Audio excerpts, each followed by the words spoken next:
appearances that torture happens and that killings can happen.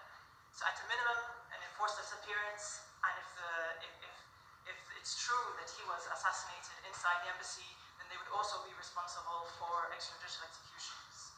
So the responsibility is clear for the Kingdom of Saudi Arabia. It is for them to reveal his fate and his whereabouts at this time.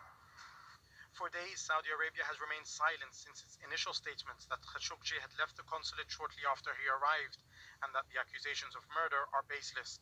Now, however, the kingdom has dispatched King Salman's top advisor, Prince Khalid Al Faisal, who met with Turkish President Recep Tayyip Erdogan on Friday to try and find a way out of this crisis. Jamal Khashoggi may not have known the nature of what awaited him before he entered those doors, never to be seen again. But he was astute enough to realize that he had to take some sort of precaution before entering the consulate. Those who planned this assassination may have thought that they accounted for everything. But in the end, it seems that Jamal Khashoggi managed to successfully defy those who tried to silence him, even after he was killed. Jamal Al-Shayyab, Al Jazeera, Istanbul. Aljareera is Turkey security analyst, and he thinks this is a difficult diplomatic situation for Ankara. The information that's coming out is obviously from Turkish sources, but the Turkish government has not formally blamed Saudi Arabia for the murder, but it's quite clear that if he went into the consulate and never came out, and there is audio evidence that he was killed in there, then clearly a crime, a murder, was committed on Turkish territory. Nonetheless, the Turkish government announced that it was willing to establish a joint commission with the Saudi Arabian government, and in fact a delegation has arrived from Saudi Arabia to actually talk to Turkish authorities about the alleged crime. So, we await the next steps by the Turkish government, and I fully expect that after the commission meets, we will hear more about this. The Turkish government is actually willing to engage in diplomatic talks, even as it allows information to leak out. Everything relating to the alleged murder has come from Turkish authorities, and yet the Turkish government is still willing to engage in diplomacy. So this shows a sophisticated parallel diplomatic approach to the release of the information, and we will see where it leads. Well, John Hendren has more now from Washington on the US president's reactions to the allegations so far. It is never any mystery when Donald Trump likes somebody. When he doesn't like them, he tends to tweet fast and furious about them. Just ask Little Rocket Man or Crooked Hillary Clinton. But when you're his ally, as King Salman of Saudi Arabia is, he holds his fire, and that is what President Trump has done until now. President Trump has said, we're going to find out what happened. Nobody has been able to put it together. That is despite the fact that Turkish intelligence officials say they have audio and video of Jamal Khashoggi being murdered at the Saudi consulate in Istanbul. President Trump spoke to reporters during a visit to Cincinnati, and this is what he had to say. I will be calling at some point King Salman. I'll be speaking to him, yes, pretty soon. What will that conference be like? Well, I can't tell you, but I will say that they are looking very hard and fast, and not only us. A lot of people are looking to find out, because it is potentially a really, really terrible situation. So we'll see what happens. Well, now the Saudi Interior Minister has responded to these charges and said to the Saudi press agency allegations about orders to murder Khashoggi were lies against the government.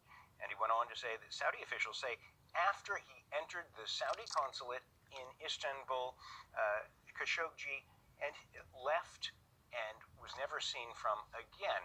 That is not corroborated by Khashoggi's fiancée, who is shown on video from closed-circuit television waiting outside of that consulate. Turkish intelligence officials again say that they have evidence that he was murdered, and U.S. intelligence officials have told reporters that they have been briefed on that. So until those tapes are released, we may never know. Closely, and unless a substantially different set of facts emerges, I won't be attending the FII conference in Riyadh. I'd also just like to acknowledge... But the US Treasury Secretary is among those still planning to attend for now. I am planning on going at this point. If more information comes out and changes, we could look at that, but I am planning on going. The The conference is part of Saudi Arabia's ambitious 2030 programme, a plan by Crown Prince Mohammed bin Salman to reshape the country's economy to become less reliant on oil. Foreign investment is hugely important to the plan, and this mini boycott could be alarming to many in Saudi government circles. We know that his 2030 vision is based on foreign investments, and if these foreign investment firms choose not to invest, then it can put the entire project that he has championed himself at risk. And in the Washington Post on Friday, a full-page advert from the newspaper itself demanding answers from Saudi Arabia after the disappearance of its columnist. Outside the Saudi embassy, a number of groups calling for stronger action against the kingdom gathered for Friday prayers. The ambassador is currently back in Riyadh. The US government says when he returns, he must bring some answers. Alan Fisher, Al Jazeera, Washington. Well, France has called for a transparent and thorough investigation, whilst Canada says it has serious issues over the case. Lawrence Lee reports now from London. If you speak to human rights activists or opponents of the arms trade in Saudi Arabia, they will say, well, the French won't say anything else because they sell $500 million worth of arms to the Saudis every year, have resisted legal attempts in France to block those things. I suppose just like Justin Trudeau, the Canadian Premier, said today, the French would argue that even though they're selling weapons to the Saudis, they want to ensure that they're used in a sort of transparent and accountable way, even though that seems impossible to police in a situation like Yemen. But these countries are in a bit of a cleft stick, really, because these arms sales do limit, it appears, the severity of their response. There's been no talk at all from the British about things like imposing sanctions on the Saudis in the way that they've been pressing on the Russians, and in the end, it does look a bit hypocritical, and very many people, I think, draw a straight line back from that apparently hypocritical position to the enormous amounts of money these countries make out of selling arms to Saudi Arabia. The US military is flying home an evangelical pastor after a Turkish court freed him earlier on Friday. Andrew Brunson was sentenced to 3 years in prison on terror. Convert Kurds to Christianity to divide the country. Other charges included guilt of association with the outlawed Kurdistan Workers' Party, or PKK, and the Gulen movement. The indictment, which came 18 months after his detention, was based on secret witness claims. Soruşturmada toplanan delillerin ve tanık ifadelerinin the evidence collected and testimonies given in the past became void after the new witness statements. Also, NGOs and think tanks contributed a lot during the course of the trial. As a lawyer, I must say it is the right decision. The court's ruling is seen by some as justice that has finally been done, but 2 years too late, and that Pastor Brunson should have never been in jail. But his release is welcomed by both Turkey and the US, and that could go some way towards mending the ties between the two. Sinem Kösoğlu, Al Jazeera, Izmir. We have to look at this as a kaleidoscope where there are many connections in the patterns. So there's a connection between the Brunson case and, for example, Turkey's position supporting Qatar, which is facing Saudi-led blockade for more than a year. We're talking about Turkey making maneuvers versus the United States over Syria, where Turkey has control or is alongside the opposition in part of the country. The immediate connection here is that it looks like Saudi Arabia will be under a great deal of pressure, at least from American congressmen, if not Donald Trump, over the possible murder of Jamal Khashoggi. This release of the pastor gives Turkey a bit of space because Donald Trump will be very flattered by this. He'll get to have a photo appearance with the released pastor. He'll say it's a triumph for his own diplomacy. And by flattering Trump, Turkey hopes to be able to sort of relieve the pressure not only of U.S. sanctions, but all those other issues. Journalist Jamal Khashoggi was killed inside the Saudi consulate in Istanbul. There are reports that Khashoggi recorded audio on his smartwatch, which was transmitted to his phone that he gave to his fiancée waiting outside. The World Bank's president and Uber's chief executive are amongst high-profile individuals who will boycott an investment conference in Saudi Arabia later this month over the Jamal Khashoggi case. The summit is part of a plan by Crown Prince Mohammed bin Salman to reshape the country's economy. And the US military is flying home an evangelical pastor who was jailed in Turkey on terrorism charges after a court freed him on Friday. Andrew Brunson's detention led to a major diplomatic row between the two nations. Israeli forces have killed at least 7 Palestinian protesters near the Gaza-Israel fence. Demonstrators have taken part in weekly Friday protests demanding the right to return to their ancestral lands. Nearly 200 protesters have been killed by Israeli forces since the protests began in March. An Israeli court has upheld a ban on an American student from entering the country over her political activism. Laura Al-Qassem, who's of Palestinian descent, has been detained since arriving at Tel Aviv airport on the 2nd of October. She has a valid student visa to attend one of Israel's top universities. Israel says she's participated in an international boycott campaign by pro-Palestinian groups.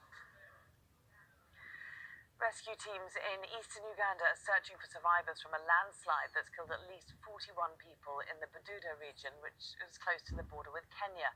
A river burst its banks on Thursday, sending mud and debris down a hillside. Malcolm Webb has travelled to the scene.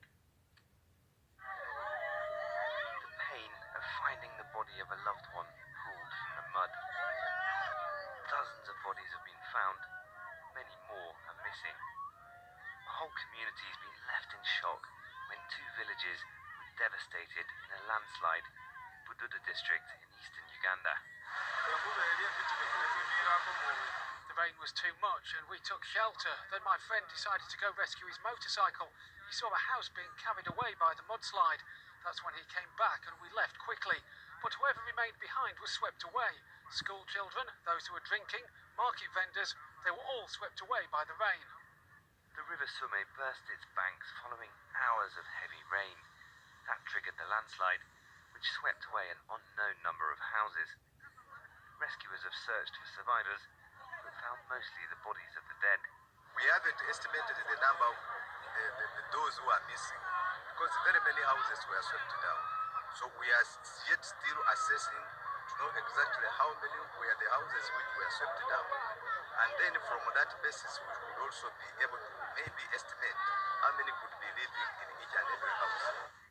People living here in the foothills of Mount Elgon grow their own food to survive. A steadily growing population means trees and vegetation are cut to make space for farming. That makes the steep slopes weaker. And it's not the first time they've collapsed. In 2010, more than 100 people were killed in the same area when a landslide buried 3 villages. Landslides happen almost every year. Government programs to resettle people haven't worked. It's to this hospital that the bodies that have been recovered are being brought. Then families come here, identify them and take them away for burial. But this very hospital has been used for exactly the same purpose several times before. People are wondering why it keeps happening again and again. But for the people that live in the treacherous slopes around here, they don't have anywhere else to go. Malcolm Webb, Al Jazeera. Panama City residents are being hoisted to safety as the community comes to grips with the scale of the devastation left by Hurricane Michael. There's a pipe, so that's a bathroom. This city has been flattened by what one resident called the mother of all bombs. Wind speeds here reached 250 kilometers an hour at the height of the storm.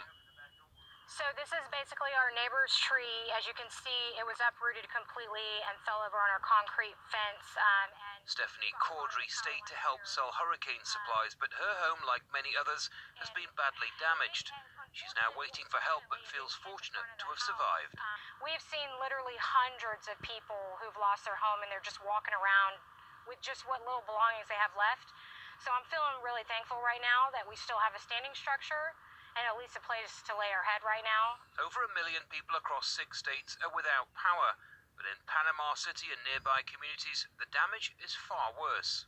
It's hard to convey the sheer scale of the damage here in Panama City, but when you come to the poorer neighborhoods, the situation is simply heartrending. You'd see power lines down all over the place. Over here, a felled tree, and we've seen hundreds upon hundreds of those. But if there is a silver lining here, and there aren't too many, this is a desperate situation. It is that volunteers are coming to the aid of homeowners like the one here behind me. Their house is completely wrecked. One thing for certain, the recovery here will take years. Search and rescue efforts